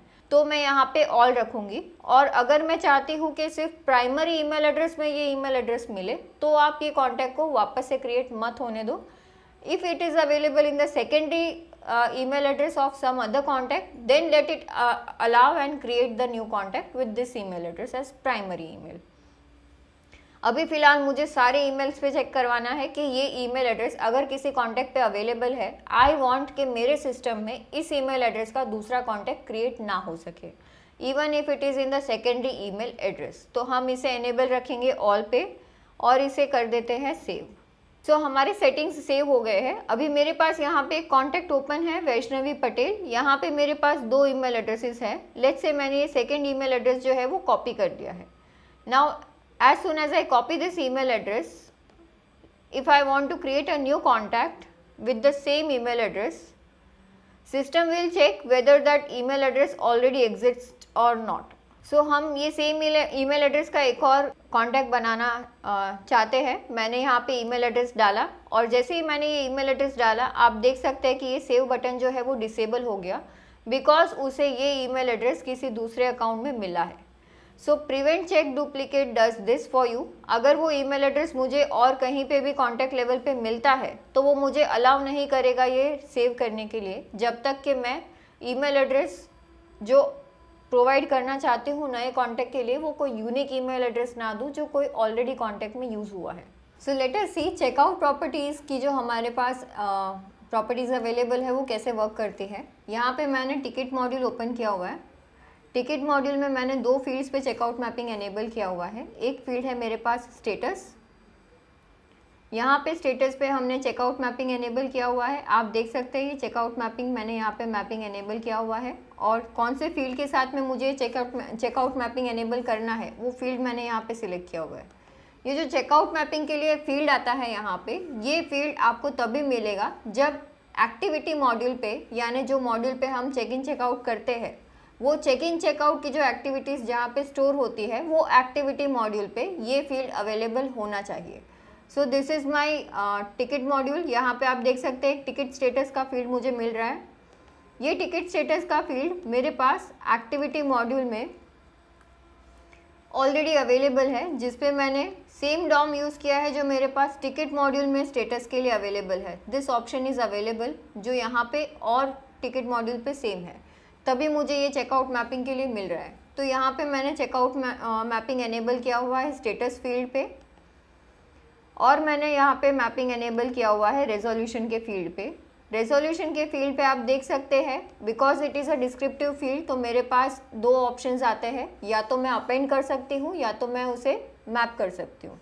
जब हम डिस्क्रिप्टिव फील्ड्स में चेकआउट के टाइम पे उसे अपेंड करवाते हैं, उसका मतलब ये होता है कि जो एग्जिस्टिंग मेरे पास रेजोल्यूशन अवेलेबल है, उस रेजोल्यूशन के साथ में मैंने अभी जब चेकआउट किया और जो रेजोल्यूशन मैंने वहाँ पे मेंशन किया है वो मुझे अपेंड करना है एग्जिस्टिंग रेजोल्यूशन के साथ। अगर हम इसे मैपिंग में रखते हैं तो इसका मतलब ये होता है कि मेरा एग्जिस्टिंग जो रेजोल्यूशन है, जो पहले किसी ने इनपुट दिया था, वो रेजोल्यूशन आप रिमूव कर दो, और मैं चेकआउट करते वक्त अभी जो रेजोल्यूशन प्रोवाइड कर रही हूँ आप उससे उसे ओवरराइड कर दो। तो मैपिंग मतलब वो ओवरराइड करेगा, और अपेंड करोगे तो वो एग्जिस्टिंग में अपेंड करेगा। साथ ही में आप जब डिस्क्रिप्टिव फील्ड्स के लिए मैप करते हैं, आपको चेकआउट का एक स्टेटस फील्ड मिलता है जहाँ पे आप एडिशनल कोई इन्फॉर्मेशन अगर चाहे तो मैप करवा सकते हैं। जैसे मुझे यहाँ पे सपोर्ट टिकट का जो स्टेटस है या फिर टिकट का जो सपोर्ट मोड है, मैं यहाँ पे साथ में कैप्चर करवा सकती हूँ। अभी मैंने सपोर्ट मोड लिया हुआ है, तो जब भी मेरा डिस्क्रिप्शन रिजोल्यूशन के लिए अपडेट होगा तो साथ में मेरा सपोर्ट मोड भी यहाँ पे अपडेट होगा। नाउ लेट अस सी ये पूरा सेटिंग हम मोबाइल एप्लीकेशन में लाइव कैसे देख सकते हैं। So I will go to my mobile application. So this is my login screen. यहाँ पे मैंने अपना डैशबोर्ड जो है वो ओपन किया हुआ है। मेरे पास यहाँ पे CRM में एक टिकट अवेलेबल है जिस पे मैंने ऑलरेडी चेक इन किया हुआ था। अब मैं उस टिकट पे चेकआउट कर रही हूँ। जैसे ही मैं चेकआउट करूँगी आपको यहाँ पे कुछ डिटेल्स ऑटोफिल मिल रहे हैं, मतलब जो मैंने अभी एक्टिविटी किया टिकट मॉड्यूल पे, जो मेरे पास एक टिकट अवेलेबल था उस पर, उस एक्टिविटी का नाम आ रहा है। उसके नीचे आप देख सकते हैं कि मेरे पास चेक इन का टाइम है कि मैंने कितने बजे चेक इन किया था। चेकआउट का टाइम आ रहा है जहाँ से मैं देख सकती हूँ कि मेरा चेकआउट कितने बजे का होगा।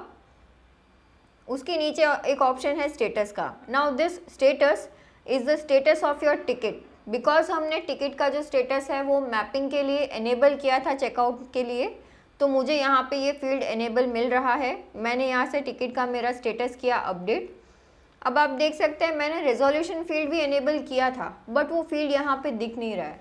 दैट इज़ बिकॉज हमने वो फील्ड रेजोल्यूशन के लिए मैपिंग में तो एनेबल कर दिया, बट मैंने उसे यहाँ पे चेक इन चेकआउट के फॉर्म पे रखना भूल गई। तो हमें यहाँ पे चेक इन चेकआउट के फॉर्म पे आके रेजोल्यूशन का फील्ड प्लेस करना पड़ेगा, और ये फील्ड यहाँ पे प्लेस करने के बाद आपको एक बार मोबाइल एप्लीकेशन के जो सिंक नोटिफिकेशन है वो एनेबल करने पड़ेंगे, सो दैट एवरी यूज़र जो आपका मोबाइल एप्लीकेशन यूज़ कर रहे हैं उन्हें नोटिफाई हो जाए कि आपने स्टूडियो लेवल से मोबाइल एप्लीकेशन की कुछ सेटिंग्स अपडेट किए हैं, तो उन्हें एक बार मोबाइल एप्लीकेशन के लेआउट्स या फिर कोई सेटिंग जो चेंज हुए वो सिंक करने पड़ेंगे। So we will go ahead and click on this option called send sync notification. आप देख सकते हैं जैसे ही मैंने यहाँ पे सेंड सिंक नोटिफिकेशन पे क्लिक किया, मुझे एक नोटिफिकेशन आया मोबाइल पे, और मुझे पूछा जा रहा है कि मोबाइल के लेआउट्स आपको सिंक करने हैं। यहाँ पे मैं एनेबल करूँगी।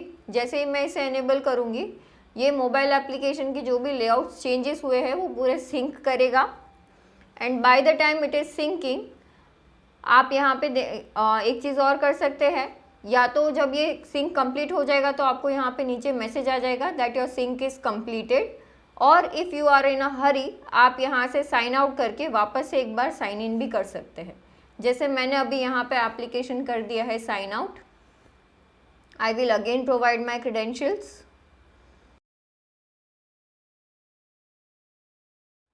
सो जैसे ही मेरा मोबाइल एप्लीकेशन वापस से लॉगिन होता है, जो भी चेंजेस हमारे हुए हैं मोबाइल एप्लीकेशन के, वो सारे चेंजेस यहाँ पे सिंक हो जाएंगे। अब मुझे यहाँ पे नोटिफिकेशन आ रहा है कि मैंने एक एक्टिविटी पे चेक इन किया था, उस पर मेरा चेकआउट पेंडिंग है, तो मैं यहाँ पे मेनू में से जाके उस टिकट पे जाके चेकआउट कर लूँगी। चेकआउट का मेरा टाइम वापस से अपडेट हो गया। यहाँ पे टिकट का स्टेटस मुझे देना है इन प्रोग्रेस, तो वो मैंने चेंज कर दिया। अब आप देख सकते हैं यहाँ पे रेजोल्यूशन का फील्ड एनेबल हो गया है, तो हम यहाँ पे रेजोल्यूशन दे देंगे।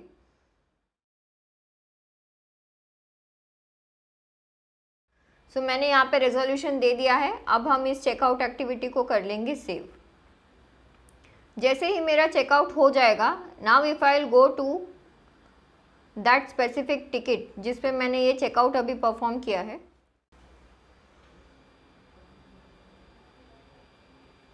सो ये वो एक्टिविटी है जहाँ पे मैंने वो चेक इन चेकआउट परफॉर्म किया था जिस टिकट पे, और इसके रिलेटेड टिकट जो है मैं यहाँ पे एक्टिविटी डिटेल से उसे एक्सेस कर सकती हूँ।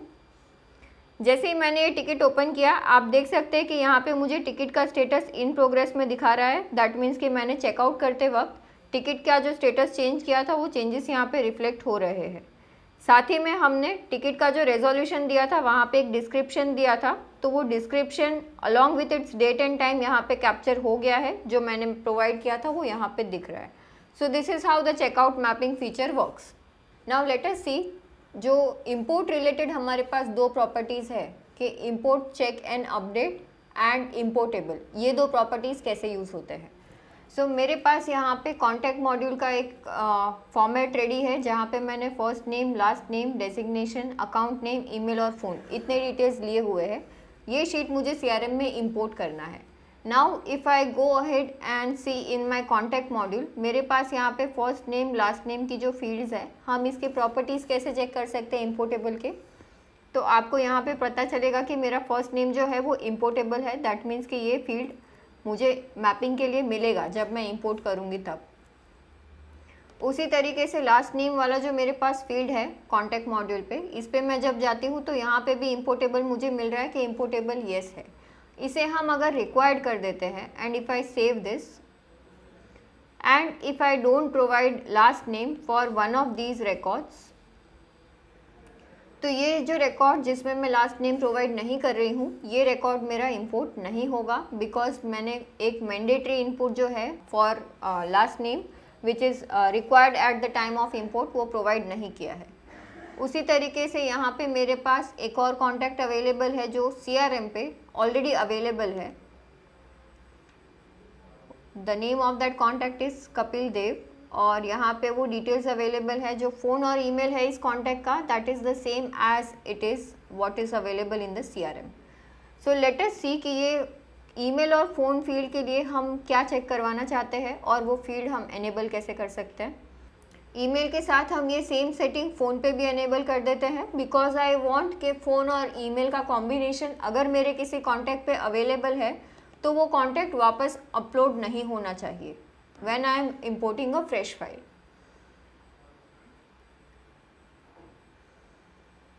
So हमने importable properties जो है वो चेक कर लिए। मेरे पास importable properties ये 5 फील्ड के लिए enabled है, और हमने चेक डुप्लीकेट एनेबल कर लिया है फ़ोन और मोबाइल फील्ड पे।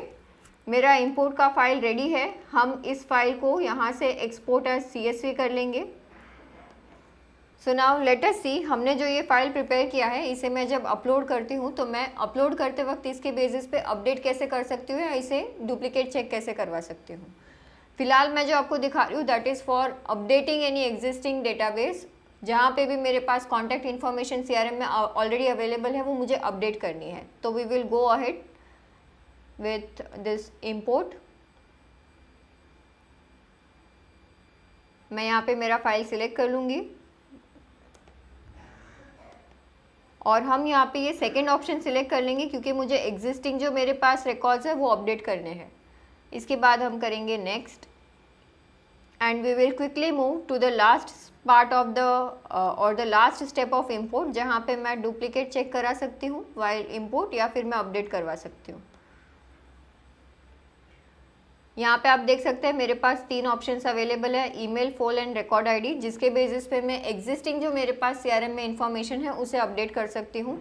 यहाँ पे मैं कॉम्बिनेशन ले लूँगी ईमेल और फ़ोन का, बिकॉज आई वांट कि मेरे सीआरएम में जो मैं रिकॉर्ड्स अपडेट करवा रही हूँ वो तभी अपडेट हो जब ईमेल और फ़ोन मैं जो मेरे शीट में प्रोवाइड कर रही हूँ वो same as it is phone और ईमेल मुझे मेरे सीआरएम में मिले। वी विल से इम्पोर्ट, और जैसे ही ये इम्पोर्ट फाइल प्रोसेस हो जाएगा आपको यहाँ पे एक नोटिफिकेशन बेल आइकन आ जाएगा मेंशनिंग कि आपका इम्पोर्ट जो है वो सक्सेसफुली हो गया है। सो आप देख सकते हैं कि मेरा इम्पोर्ट यहाँ पे हो गया है। आई will just click on this notification, जहाँ से मैं इम्पोर्ट फाइल की प्रॉपर्टीज़ देख सकती हूँ कि मेरा जो इम्पोर्ट रखा था मैंने फाइल उसमें से कितने रिकॉर्ड सक्सेसफुली अपडेट हुए हैं। आप देख सकते हैं कि मेरे 2 रिकॉर्ड जो है वो सक्सेसफुली अपडेट हो गए हैं on the basis of its combination phone and email, और एक रिकॉर्ड जो है वो अपलोड नहीं हुआ है जो मैंने प्रोवाइड किया था मालवी का। ये रिकॉर्ड अपडेट क्यों नहीं हुआ है वो देखते हैं एक बार।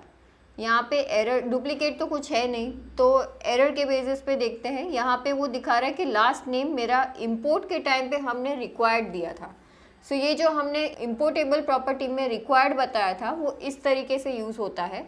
अगर हमने कोई इनपुट रिक्वायर्ड दिया है at the time of import और मेरे फाइल में किसी एक रिकॉर्ड के लिए वो इम्पोर्टेबल फील्ड जो रिक्वायर्ड है उसका इनपुट मिसिंग होता है तो वो इन्फॉर्मेशन यहाँ पे अपडेट नहीं होगी और वो मुझे एरर देगा। I can download this error records and do the further processing on it. So this is how you can use the import properties. So अभी तक हमने जो देखा that was all about CRM में किस तरह के fields available है, CRM में किस तरह के properties available है और आप properties के combinations को field level पे कैसे use कर सकते हैं to your advantage. अब हम एक बहुत important topic discuss करने वाले हैं which is field creation. Field creation करके आप अपने सीआरएम में जितना चाहे उतना अपने बिजनेस प्रोसेस के अकॉर्डिंग सीआरएम को कस्टमाइज कर सकते हैं, but there are some guidelines that we want to give you and that is what this section is all about. सबसे पहले तो समझते हैं कि आप फील्ड सीआरएम में क्रिएट क्यों करते हैं, उसका पर्पस क्या है फील्ड क्रिएशन का, ये आइडेंटिफाई करना बहुत क्रिटिकल है। सबसे पहला एक पॉइंट जो रहता है that is to store the information, मतलब आपके पास सीआरएम में जो इन्फॉर्मेशन आ रही है वो स्टोर करने के लिए मुझे फील्ड्स रिक्वायर्ड है, जैसे नेम ऑफ द पीपल और name of the companies that you deal with. ये इन्फॉर्मेशन मेरे लिए इंपॉर्टेंट है तो मुझे ये स्टोर करवानी है, तो इसके लिए सीआरएम में फील्ड क्रिएट करवाना चाहिए। सीआरएम में अगर मुझे कुछ चीज़ अपडेट हो रही है, जैसे मेरा टिकट अपडेट हो रहा है, मेरे लीड के फॉलोअप्स अपडेट हो रहे हैं, मेरा अपॉर्चुनिटी अपडेट हो रहा है, तो ये जो इम्पॉर्टेंट इन्फॉर्मेशन है कुछ ट्रांजैक्शंस के जो मैं किसी भी कस्टमर के साथ कर रही हूँ, ये इन्फॉर्मेशन जब अपडेट हो रहा है तो वो उसका स्टेटस पहले क्या था अब क्या है और उसका पूरा लाइफ साइकिल मुझे ट्रैक करना है। ऐसे चेंजेस के लिए हमें स्टेटस मेंटेन करना रहता है या फिर प्रोसेस फ्लो मैनेज करना पड़ता है, जिसके लिए मुझे फील्ड इनपुट्स रिक्वायर्ड रहते हैं। सो that is when you should create a field. Example जैसे हमने बात किया, सेल स्टेज हो गया या टिकट स्टेटस यूज़ हो गया। और कोई इन्फॉर्मेशन होती है जो मुझे लेटर स्टेज पे यूज़ करनी है, जैसे कम्युनिकेशन के लिए फ़ोन या ईमेल एड्रेस हो गया, या कोई मार्केटिंग एक्टिविटीज़ मुझे आगे जाके कस्टमर डेटाबेस पे करना है, तो उसके लिए ये इन्फॉर्मेशन बहुत क्रूशियल है। तो ये इन्फॉर्मेशन स्टोर करवाने के लिए आपके पास सीआरएम में फील्ड होने चाहिए। Next is for reporting and analysis, मतलब मुझे अगर कोई सीआरएम से रिपोर्ट पुल करना है, उसमें अगर कोई मेरे सेगमेंट ऑफ बिजनेस के लिए जो क्रूशियल पैरामीटर्स है वो आइडेंटिफाई करने के लिए मुझे वो इनपुट स्टोर करवाने रहते हैं, जैसे इंडस्ट्री कौन सी सेगमेंट है या कौन सा डोमेन है जहाँ पे मेरा प्रोडक्ट सबसे ज़्यादा बिजनेस मुझे लाके दे सकता है, जहाँ पे वो सबसे ज़्यादा यूज़ हो सकता है। तो ऐसे डोमेन ऑफ इंडस्ट्रीज़ आइडेंटिफाई करना मेरे लिए इंपॉर्टेंट है, तो उसके लिए मेरे पास फील्ड इनपुट्स होने चाहिए जिसके बेसिस पे मैं रिपोर्टिंग एनालिसिस ले सकूँ। वैसे ही टिकट टाइप हो गया, अपॉर्चुनिटी का टाइप हो गया, weather it is existing business और न्यू बिजनेस, स्टेटस हो गया, अपॉर्चुनिटी का क्लोजर डेट हो गया। तो ये सारे कुछ एग्जांपल्स हैं जहाँ पे ये इन्फॉर्मेशन आप यूज़ कर सकते हैं for reporting and analysis point of view, और इसके लिए वो फील्ड आपके सीआरएम में होने चाहिए। इससे ज़्यादा एक इम्पॉर्टेंट पैरामीटर है which is OPR। So OPR and reporting analysis is the end point of everything. आप सीआरएम में कुछ भी डेटा जो इनपुट देते हैं, the outcome of it if it is not measured, your CRM is useless. तो आपको आउटकम मेजर करने के लिए जो भी रिक्वायरमेंट्स है वो सारे रिक्वायरमेंट्स फुलफिल हो, इसीलिए हमने इतने सारे डिफ़ॉल्ट फील्ड्स ऑलरेडी आपको दिए हुए हैं, be it from the status point of view, be it from your date identification point of view, या फिर कोई स्पेसिफिक डिटेल्स है which are required as per the module requirements, जैसे इंडस्ट्री टाइप हो गया, डोमेन हो गया, लीड सोर्स हो गया। तो ये सारे फील्ड्स हमने इसीलिए आपको बाय डिफ़ॉल्ट प्रोवाइड किए हैं, because we know that these are crucial parameters which does need reporting and analysis. उसी तरीके से अगर आपके पास कुछ इनपुट्स आते हैं जो बहुत फ्रीक्वेंटली रिक्वायर्ड रहता है ट्रैक करना, तो वैसे केसेस के लिए भी आपके पास इनपुट फील्ड्स होने चाहिए। जैसे आपकी फॉलोअप डेट है, तो मैं जितनी भी बार किसी लीड के लिए, अपॉर्चुनिटी के लिए मेरे कस्टमर्स को कनेक्ट करती हूँ, उतनी बार मुझे ये स्टोर करवाना है कि मेरा नेक्स्ट मीटिंग उनके साथ कब होने वाला है। So this information is crucial to me, और ये बार बार मेरे पास आएगा किसी भी एक लीड पे या अपॉर्चुनिटी पे या फिर टिकट पे। तो ऐसे पैरामीटर्स को सेव करवाने के लिए भी आपके पास फील्ड्स होने चाहिए। So these are some of the reasons why you should have a field that is to be created in CRM। आपको इन्फॉर्मेशन स्टोर करना है, किसी इन्फॉर्मेशन का स्टेटस ट्रैक करना है, उसे लेटर स्टेज पे यूज़ करना है, जैसे कॉन्टैक्ट डिटेल्स हो गए, रिपोर्टिंग या एनालिसिस पॉइंट ऑफ व्यू से उसे यूज़ करना है, या फिर एक ही तरह के इनपुट्स मल्टीपल टाइम जो कैप्चर्स हो रहे हैं वो आपको आइडेंटिफाई करना है और उस पर कुछ आपको एनालिसिस करना है। Now before you create the field, there are some critical thoughts that we had to share with you. सबसे पहले तो आप जो फील्ड्स क्रिएट कर रहे हैं CRM में, क्या आपके टीम को पता है कि आपने वो फील्ड क्रिएट किया है?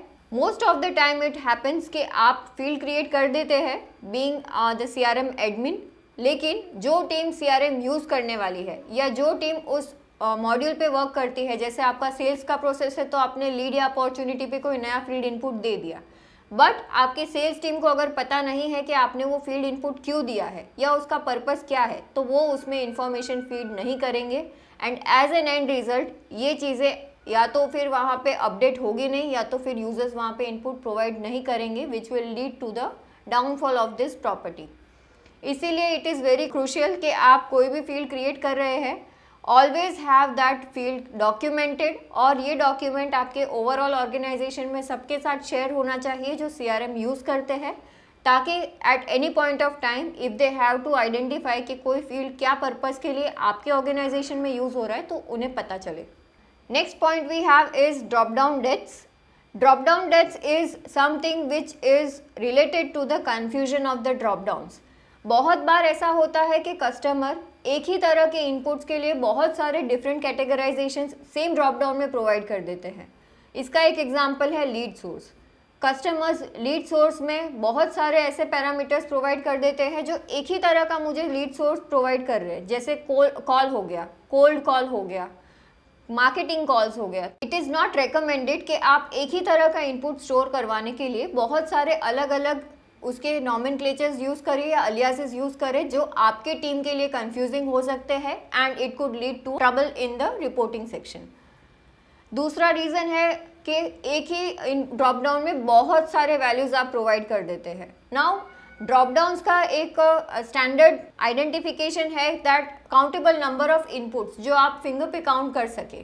अगर उतने इनपुट्स आपके पास उस फील्ड के आने वाले हैं, then only you should go ahead and create a drop down.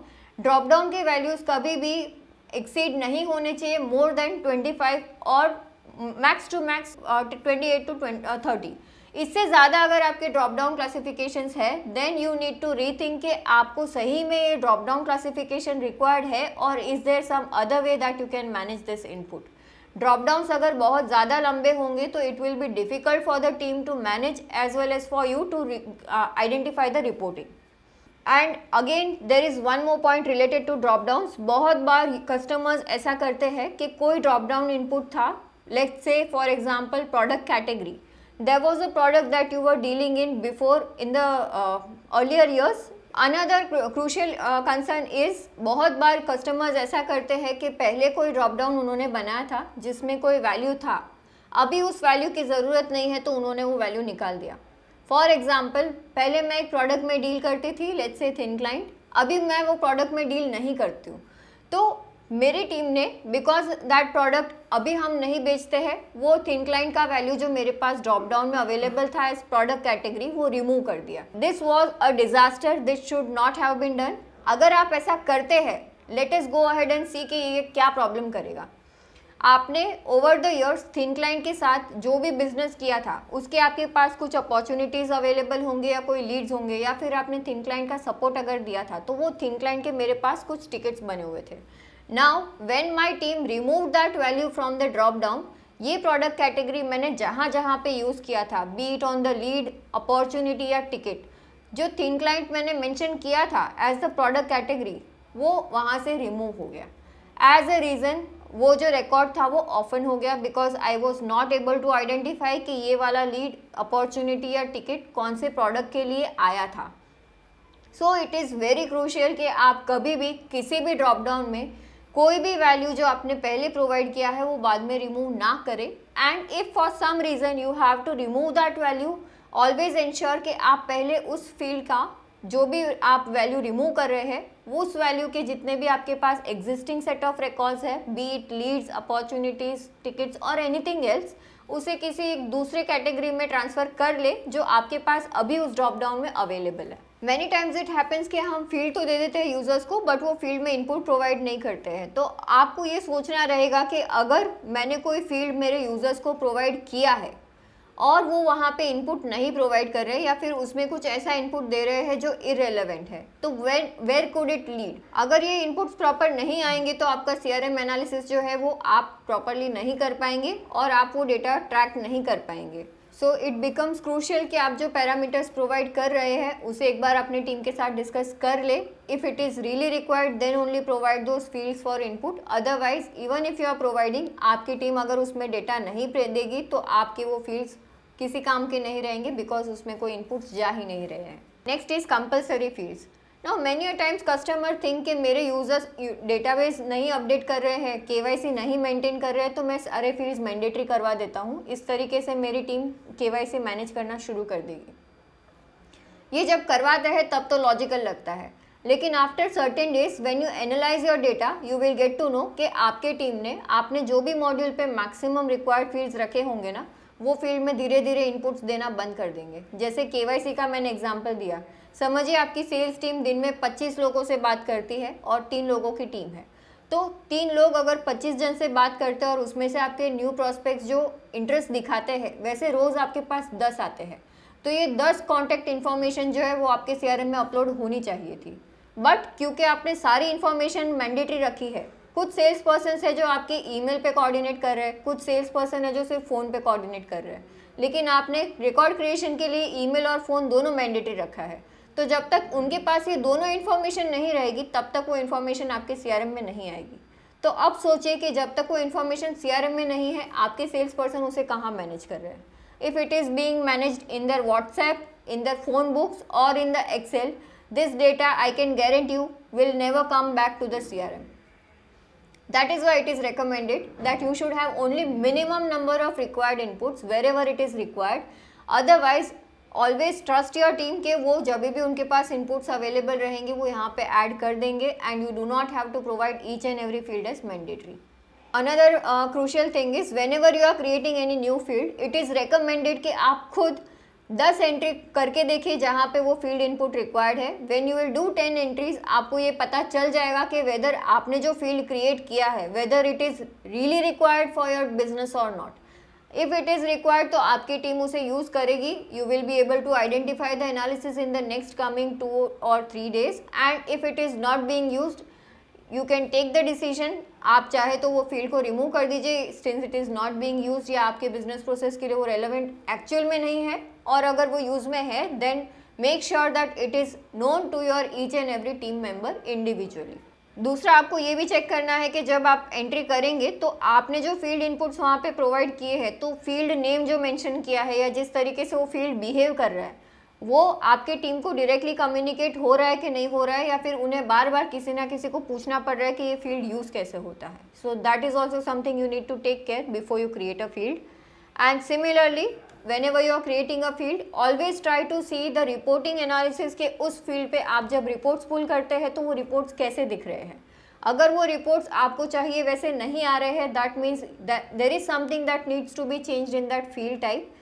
आपको पहले वो चेंजेस कर लेने चाहिए, then you should make that field available to all your members in the team. Next हम डिस्कस करते हैं a very important field type. वैसे तो हमने सारे फील्ड्स काफ़ी डिटेल में डिस्कस किए हैं, but there is one field type जिस पे हम कुछ ज़्यादा एम्फोसाइज करना चाहते हैं, because that is really crucial from the CRM point of view, and that field type is select, or you can also call it as a drop down.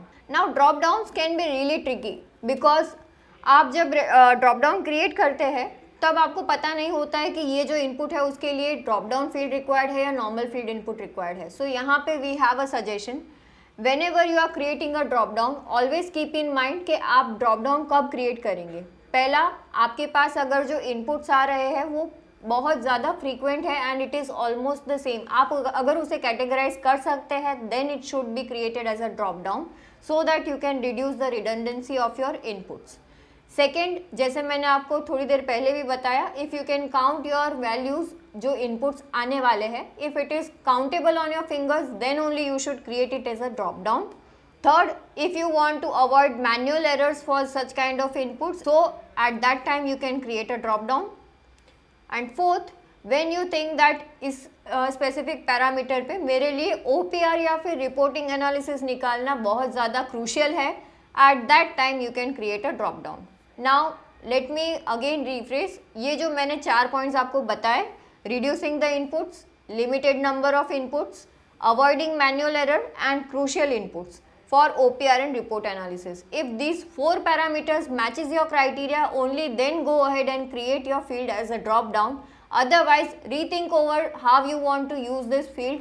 इसका क्या पर्पस है, कैसे यूज करने वाले हो, and then only go ahead and decide the strategy. Other than this, another thing you can do is, आपके पास अगर ये 4 सवाल के जवाब है तो आप एक बार CRM में देख लीजिए कि आप जिस तरह का फील्ड बनाना चाहते हैं क्या उसी तरह का इनपुट कोई और फील्ड में पहले से कैप्चर हो रहा है। फॉर एग्जाम्पल, हमारे पास जो सोर्स आता है, source can be common for lead as well as for the opportunities.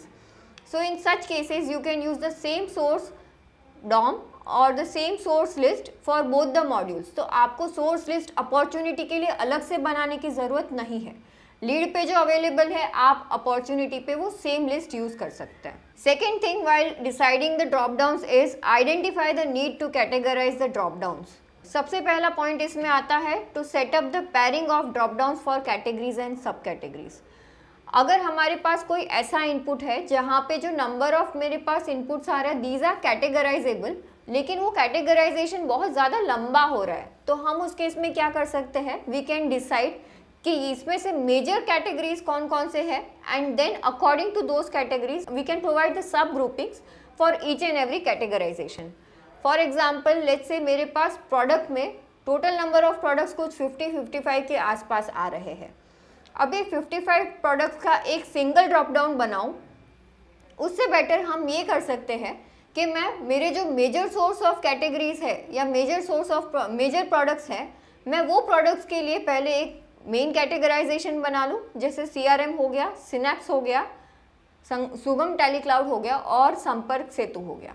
तो ये मेरे 4 मेन प्रोडक्ट्स हो गए। Now for each and every sub category of products I can add to any one of these sub categories. जैसे CRM के लिए let's say I have 2 different versions, Sangam CRM and free Sangam CRM। तो ये Sangam CRM and free Sangam CRM will be the sub categories of CRM as the main product category. Next is the sanity of drop down values. Sanity of drop downs is really crucial because आपने अगर एक ही तरह का drop down value अलग अलग तरीके से same list में प्रोवाइड किया है तो आपके यूजर्स कंफ्यूज हो जाएंगे। जैसे मैंने आपको लीड सोर्स का एग्जांपल दिया कि आपने कोल्ड कॉलिंग भी दिया है, कॉलिंग भी दिया है, तो ये केस में आपके यूजर्स को पता नहीं चलेगा कि कब कोल्ड कॉलिंग में डालना है, कब कॉलिंग में डालना है।